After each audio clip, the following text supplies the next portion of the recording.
Hello everyone, Scott Bell coming to you live from San Francisco, California. It is September 13th, 2014.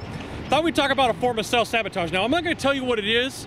I want you to see if you can pick up on it. Now, it's one of those things, well, it's not really one of those things that hurts. It's one of those things that make you better at sales. But, you know, it's one of those things that can cause you problems at the same time.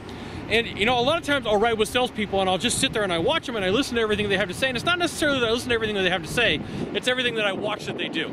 And I see that they have these challenges and I have these problems. And it may not necessarily be a problem, it's more of a small issue.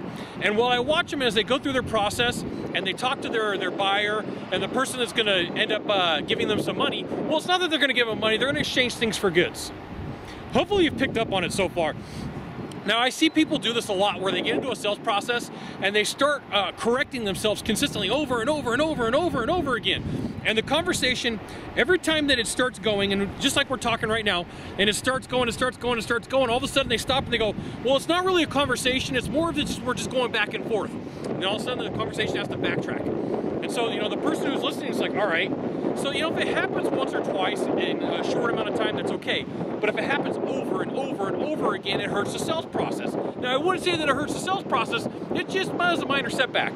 Now, if you notice, you're like, hey, Scott, come on, man, that just doesn't make sense. Why would you do that?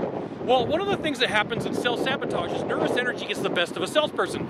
And it happens quite a bit. And it's one of those things that salespeople really don't prepare for. And it's more like that they're trying to correct themselves as they go to make sure that they're not saying the wrong thing. But in the mind of the buyer is like, all right, can I trust you or not?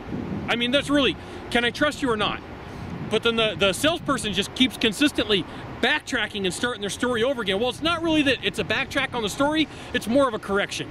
You're like, come on, really? How many times are you gonna do this? Do you not know what you're talking about? Now, the reason I want to bring this up is I was riding with a sales guy this last week, and he had this problem, and he was really good at what he did, but for some reason there was something uneasy going on about him.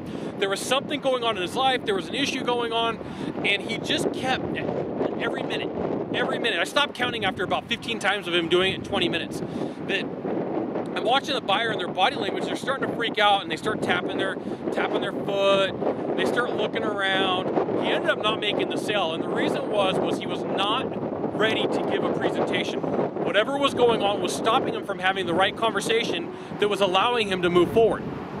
So here's the thing.